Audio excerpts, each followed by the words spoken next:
In this video, I'd like to describe how to use AXES to develop a strong rhetorical analysis paragraph. So you might recall that AXES is just an acronym for what we do in any type of textual analysis writing. So in this case, we're doing a rhetorical analysis, and our first element that we should be thinking about when we think of AXES is the assertion itself. If we want to write a strong paragraph, we have to have a strong assertion. If we have a weak assertion, we're probably going to have weak paragraphs. So we always want to check that assertion first.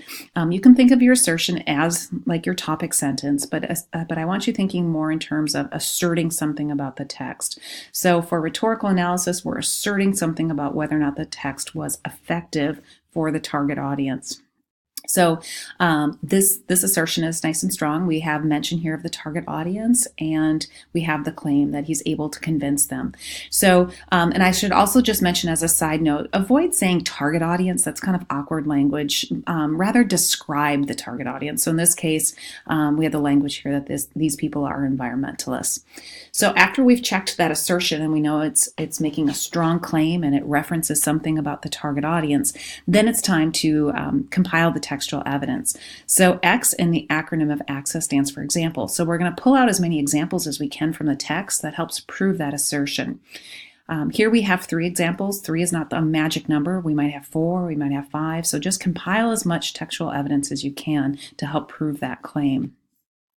Then our next step is to do the explanation. So for every piece of example, or I should say for every example we have, we need at least one line explaining to our readers how that example proves the assertion.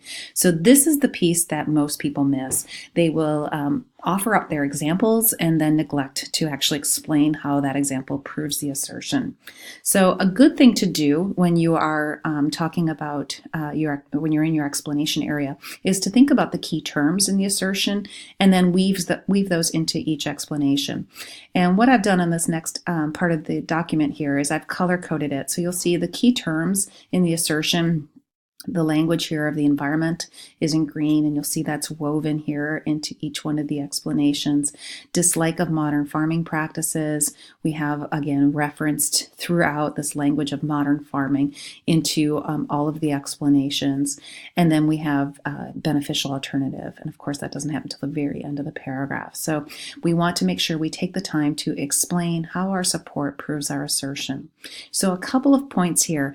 Make sure that your explanation is longer than the actual support. You don't want to have more of the text than you have of your own explanation. So a good way to kind of just do a visual check of whether or not you're doing a good job with this type of writing is to make sure that your language is greater than the amount of language from the actual text.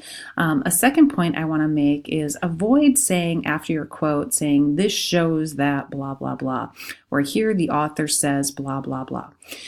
Both of those two types of kind of sentence stems generally result in the writer just repeating the example or just restating the example and not really kind of doing the analytical work. So if you just kind of avoid saying this shows that blah, blah, blah, or this language says blah, blah, blah, you're going to kind of hopefully head off that common problem that people have in which they just restate their support rather than explaining and doing the critical thinking about how the support proves the assertion. Okay, we're on to step 3. Step 3 is when we add in the transitions. So keep in mind that when we start to move this kind of away from this format here, example with the explanation, we have to glue these things together.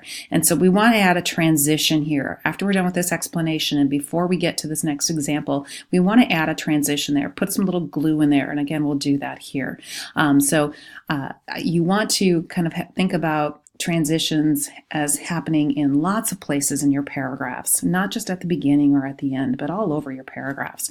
So in this part of the document here, I've bolded all the transitions. So we see lots of transitional work happening in this paragraph. And that's part of what makes it a very strong paragraph, is it makes it very readable. And the transitions are always kind of connecting back to the unity of the ideas. Okay, and our last step is the significant statement. So the significant statement, you can think of it as a concluding statement as well, but I like the language significant because I think it reminds us not to just restate our topic sentence, which sometimes happens if we think concluding statement. A lot of times I just see it kind of repeating kind of sometimes verbatim what the topic sentence had offered or the assertion had offered. Rather, I want you to think about how this paragraph's argument, so the claim made in this paragraph, how it connects back to the thesis concept. So that's what you're doing in that last line of the paragraph, is you're really kind of thinking about why the argument made in this paragraph is important to the overall argument made in the entire essay.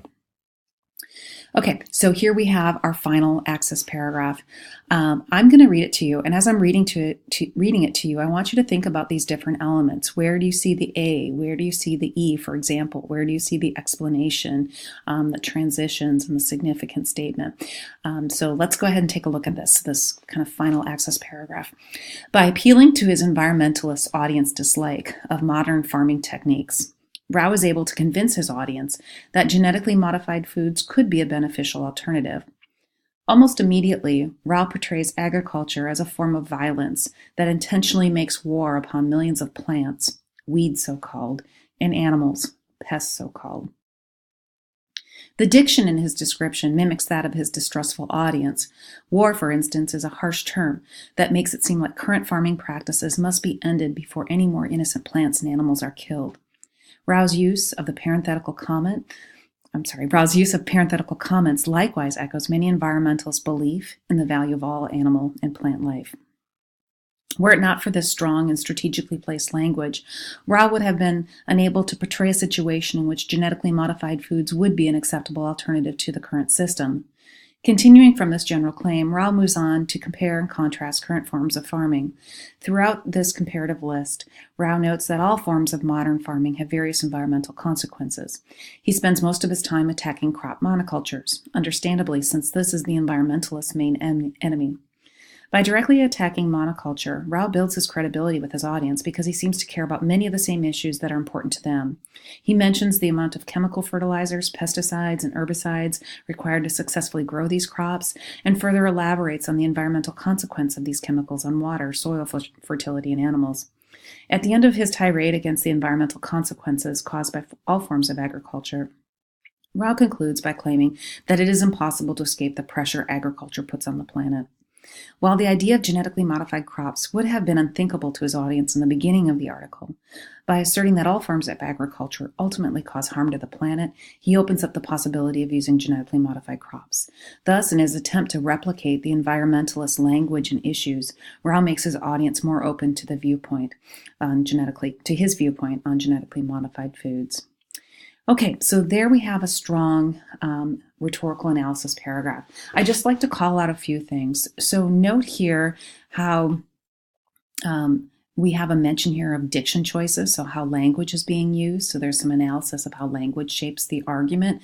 And then also note how we have emotive development being discussed. So when he talks about compare, contrast, and comparative lists. So we have those other elements that we want to be looking for when we're doing rhetorical analysis, which are how are modes of development used and how is language used.